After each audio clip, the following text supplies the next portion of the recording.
கண்ணியமிக்க சகோதர சகோதரிகளே, அல்லாஹ்வின் நல்லடியார்களே, அஸ்ஸலாமு அலைக்கும் வரஹ்மத்துல்லாஹி வபரகாத்துஹு. அல்ஹம்துலில்லாஹ். அல்லாஹும்ம ஸல்லி அலா முஹம்மதின் வஅலா ஆலி முஹம்மதின் வபாரிக் வஸல்லிம். இது உங்களுடைய இஸ்லாமிய பாதை சேனல்.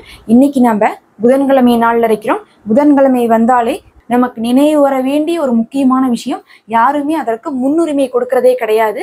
அதை குறித்து தான் நம்ம இன்னைக்கு இந்த வீடியோல பார்க்க போறோம். ஏன்னா நாளைக்கு வியாழன், நாளான்னைக்கு வெள்ளிக்கிழமையாக இருக்குது.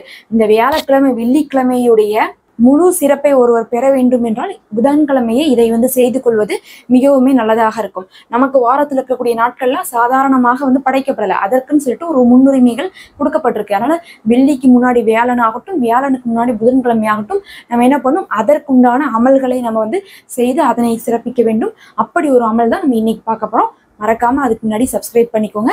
நம்ம தொடர்ந்து வீடியோக்களை போட்டுட்டு இருக்கோம். நீங்க சப்ஸ்கிரைப் பண்ணா தினமுமே நம்ம போடக்கூடிய நல்ல விஷயங்கள் உங்களை வந்தடையும். அதே போல இதற்கு ஒரு லைக் கொடுத்தீங்கன்னா மற்றவங்களுக்கு இது காமிச்சு அவர்களும் இதை ஓதி பலனடைவாங்க. அந்த நன்மையும் உங்களுக்கு சேரும். நிறைய பேர் கமெண்ட்ல துவா செய்ய சொல்றீங்க. உங்களுக்காக நான் தொடர்ந்து துவா செய்து வருகிறேன். அல்லாஹ் உங்களுக்கு சிறந்ததுலையும் சிறந்ததை தருவான். அதுலேயும் நம்ம இன்னைக்கு பார்க்கக்கூடிய இந்த ஒரு அமல் போதும். நீங்க வேற எந்த ஒரு தனி சிறப்பான அமல்கள் செய்யாவிட்டாலும் சரி, இந்த ஒரு அமலே போதும். நமக்கு எல்லா விஷயத்தையுமே அல்லாஹுடைய புறத்துல இருந்து நமக்கு வாங்கி கொடுக்கும். அவ்வளோ சிறப்பு மிக்க ஒரு அமலாக இருக்கு. அல்லாஹும் குர்ஆன்ல சிறப்பித்து கூறியிருக்கான். நபி ஸல்லல்லாஹு அலைஹி வஸல்லம் அவர்களும் நமக்கு வலியுறுத்தி இருக்காங்க.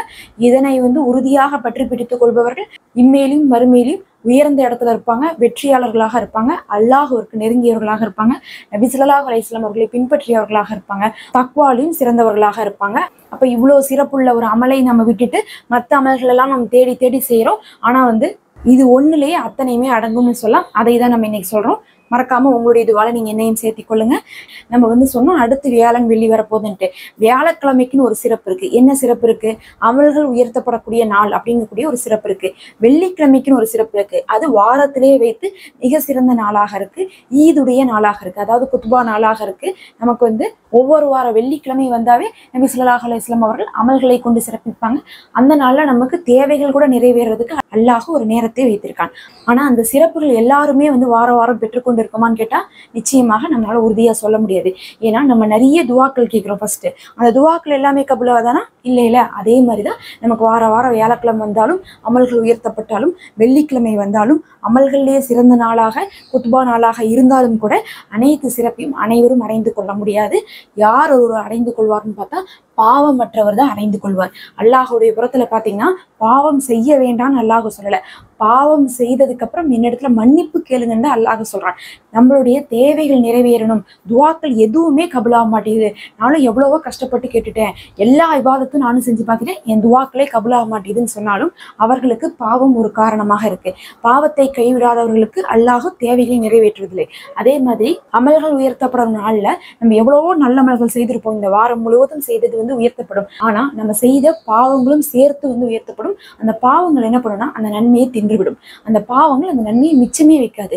அப்ப நம்மளுடைய அமல்கள் உயர்த்தப்படும் போது அல்லாஹ் பார்க்கும்போது நம்மளுடைய அமல்களுடைய பட்டியலில் என்ன இருக்கும்? பாவம் மட்டும்தான் மீதம் இருக்கும். நம்ம ஒரு பாவத்தை செஞ்சோம்னா அல்லாஹ் நம்மளுடைய மனதுல உள்ளத்துல ஒரு கரும்புள்ளி வருகிறது. அதுக்கப்புறம் அதுக்கு நம்ம தௌபா செய்ததுக்கு அப்புறம் அந்த கரும்புள்ளி நம்மளை விட்டு போகுது. ஆனா நம்ம அதே பாவத்துக்கு மன்னிப்பு கேட்காம நம்ம செஞ்சதே பாவம்னு உணராம அடுத்தடுத்து அதை செய்து கொண்டே இருக்கும்போது மீண்டும் மீண்டும் மீண்டும் கரும்புள்ளிகள் இதயத்துல உருவாகுது. அதுக்கப்புறம் இதயமே இறுகி போயிடுது. அவர்கள் என்ன பண்ண முடியறதுல பாவ மன்னிப்பை பெற்றுக்கொள்ள முடியல. இன்னும் அது ஒன்றே போதும். அல்லாஹுடைய புறத்துல உங்களுக்கு 2 உலகத்திலையும் எல்லா வித வெற்றியும் பெற்றுத்தரதுக்குன்னு சொன்னாலும் அவர்கள் அதிகமாக பாவம் செய்து கொண்டே இருந்தா அவர்கள் அதற்கு முன்னுரிமை கொடுக்க மாட்டாங்க. அதுக்கப்புறம் நமக்கு பார்த்தா நம்ம செய்யறது பாவமாவே தெரியாது. அதற்கு நம்ம வருந்தி மன்னிப்பே கேட்க மாட்டோம்.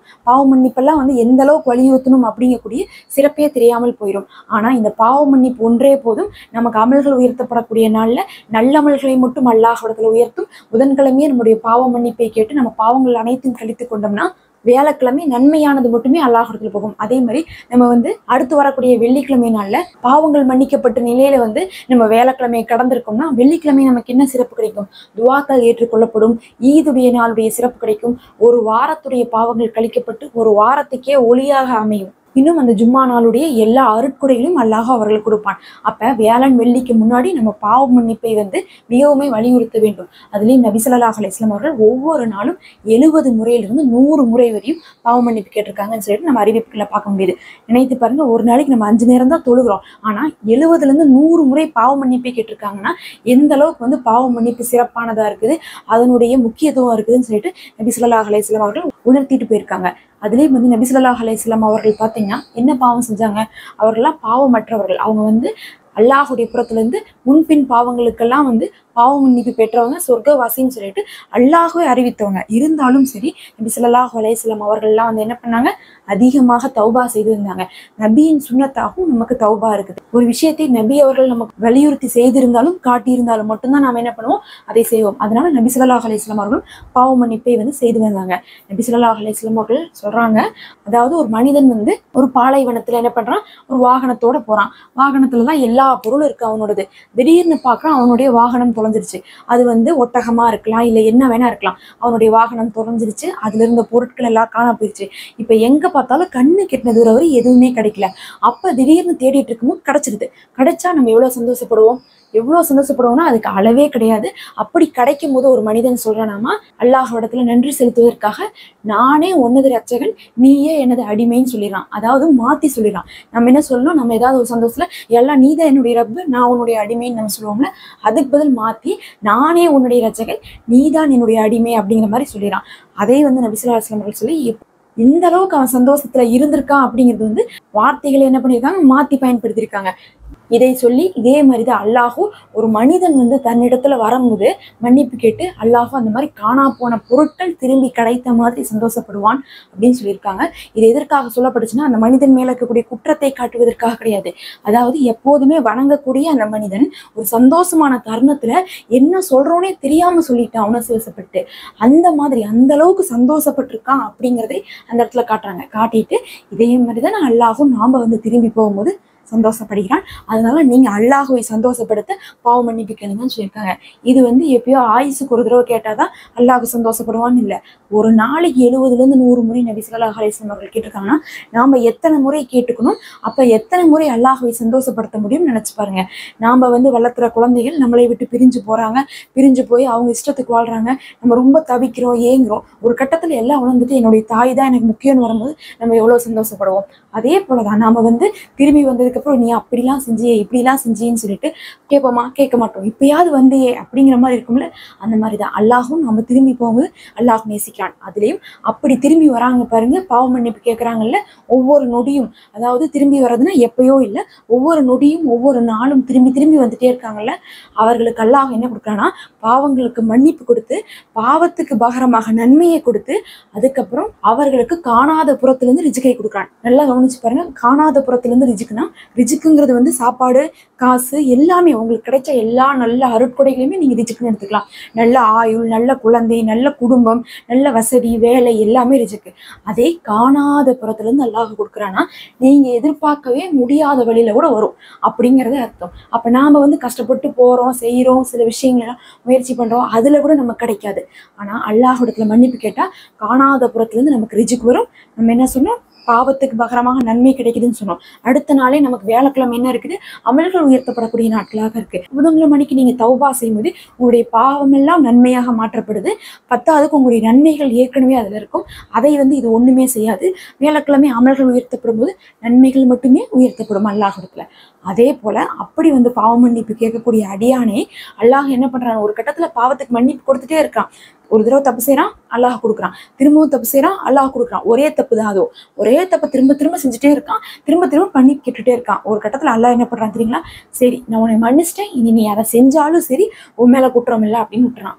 இது எதற்காகனா பாவம் செய்யுங்கன்னு தூண்டுறதுக்கான ஒரு எடுத்துக்காட்டு கிடையாது. அதாவது அல்லாஹ்விடத்துல நம்ம ஒரு தப்பு நம்ம செஞ்சுட்டு போய் அல்லா இடத்துல மன்னிப்பு கேட்போம். கேட்டோம்னா அல்லாஹ் மன்னிச்சிருவான். அதுக்கப்புறம் நம்ம என்ன பண்ணுவோம்? சில கட்டத்துல மறுபடியும் அதே தப்பு பண்ணுவோம். தப்பு பண்ணணும் நம்ம மனசு என்ன தோணும்? என்னடா இது, மன்னிப்பெல்லாம் கேட்டோமே, இப்படி போய் அதை பண்ணிட்டோமே நம்ம மனசு உறுத்தும். அப்ப என்ன பண்ணுவோம்? மறுபடியும் வந்து அல்லாஹ்விடத்துல ரொம்ப வருத்தப்பட்டு இதுதான் லாஸ்ட், இனிமேல் நான் செய்ய மாட்டேன்னு மன்னிப்பு கேட்போம். அதுக்கப்புறம் மறுபடியும் செஞ்சிருவோம். செஞ்சதுக்கு அப்புறம் நம்ம மனசு என்ன சொல்லுன்னு சொல்லுங்க?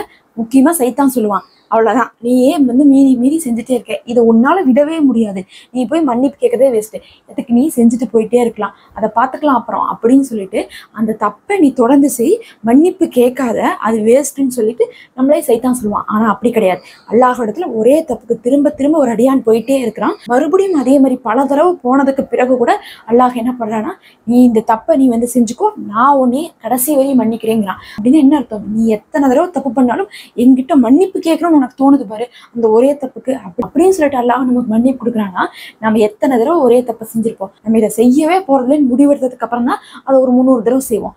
அப்படி நம்ம செய்யும் போது கூட அல்லாஹ் இடத்துல மன்னிப்பு கேட்கலான்னு தெரிஞ்சுக்கலாம். நிறைய பேர் கமெண்ட்ல கேட்குறீங்க, ரொம்ப ஒரு பெரிய பாவம் பண்ணிட்டேன், எங்களுக்காக மன்னிப்பு கேட்டுக்கோங்கன்ட்டு. அதாவது நீங்க அல்லாஹ் இடத்துல உணர்ந்து மன்னிப்பு கேட்டா வேற யாருமே அதை கேட்க தேவையில்லை, அல்லாஹ் உங்களுக்காக மன்னிப்பான். நம்ம அனைவரையுமே அல்லாஹ் சுப்ஹானஹு வ தஆலா தான் படைத்திருக்கான். அதனால நான் ரொம்ப பெரிய தப்பு பண்ணிட்டேன் சிஸ்டர்லாம் சொல்றீங்க, ரொம்ப பெரிய தப்பு, ரொம்ப சின்ன தப்புலாம் இல்லை. அல்லாஹ் சொல்றான், நபியே நீங்கள் கூறுவீராக, வரம்பு மீறி பாவம் செய்தவர்களையும் என் மீது நம்பிக்கையை இழந்து விட வேண்டாம் என்று அப்படின்றான். அல்ஹம்துலில்லாஹ். என்ன சொல்றான்? வரம்பு மீறி பாவம் செய்யறது. வரம்பு மீறதுங்கிறது எல்லைகளை கடந்து செஞ்சுட்டாங்க, அப்போ கூட என் மேல நம்பிக்கையை அவங்க இழக்க வேணாம்னு சொல்லுங்க, நான் மன்னிக்க தயாரா இருக்கேன்னு சொல்லிட்டு உங்களுடைய உம்மத்துகளுக்கு சொல்லுங்கன்னு அல்லாஹ் சுப்ஹானஹு வ தஆலா நபி ஸல்லல்லாஹு அலைஹி வஸல்லம் அவர்களுக்கு சொல்லியிருக்கான். அதே நபி ஸல்லல்லாஹு அலைஹி வஸல்லம் அவர்கள் நமக்கு சொல்லியிருக்காங்க. இது குர்ஆன்லயே வந்திருக்குது. அப்படி இருக்கும்போது நீங்க எவ்வளவு பாவம் செஞ்சாலும் சரி, எத்தனை தடவை செஞ்சாலும் சரி, அல்லாஹ் மன்னிக்கக்கூடியவனாக இருக்கான். அதனாலதான் பாத்தீங்கன்னா அப்ப இன்னைக்கு நீங்க ஸ்பெஷலா பாவ மன்னிப்புக்கு நேரத்தை ஒதுக்குங்க. என்ன ஓதலாம் பாவ மன்னிப்புக்குன்னு கேட்டா, நான் சிறுசா சொல்லணும்னா அஸ்தக்ஃபிருல்லா ஓதலாம், அல்லாஹ் மஃபிர்லி ஓதலாம். அப்படின்னாவே என்னுடைய பாவங்களை மன்னிப்பாயாக அர்த்தம். ஆனா இதெல்லாம் மட்டும் ஓதுனா போதுமானா கிடையாது. நம்மளுடைய பாவங்கள் நாம் என்ன செஞ்சிருக்கோம் நமக்கு தெரியும்ல, அதை வலியுறுத்தி கேட்கணும். அதுதான் கரெக்ட். நான் என்ன தப்பு பண்ணிட்டு இருக்கேன் எனக்கு தெரியும் போது, எல்லாம் நான் இந்த தப்பெல்லாம் பண்ணிட்டு இருக்கேன், நான் பொய் பேசிட்டு இருக்கேன், நான் அதிகமா சீரியல் பார்ப்பேன், நான் எப்ப பார்த்தாலும் பொழுதுபோக்குலயே இருந்துட்டு இருக்கேன், என்னால இதெல்லாம் செய்யாம இருக்க முடியவே இல்லை, என்னால கண்ட்ரோலே பண்ண முடியாம சில விஷயங்கள் எல்லாம் நான் செஞ்சுட்டு இருக்கேன்னு சொல்லிட்டு ஒவ்வொரு தவறாக சொல்லி மன்னிப்பு கேட்கணுமாமா. ஏன்னா அஸ்தக்ஃபிருல்லா அஸ்தக்ஃபிருல்லா நம்ம 100 தடவை ஓதுனா எதுக்கு அந்த அஸ்தக்ஃபிருல்லான்னு உங்களுக்கு தெரியுமா?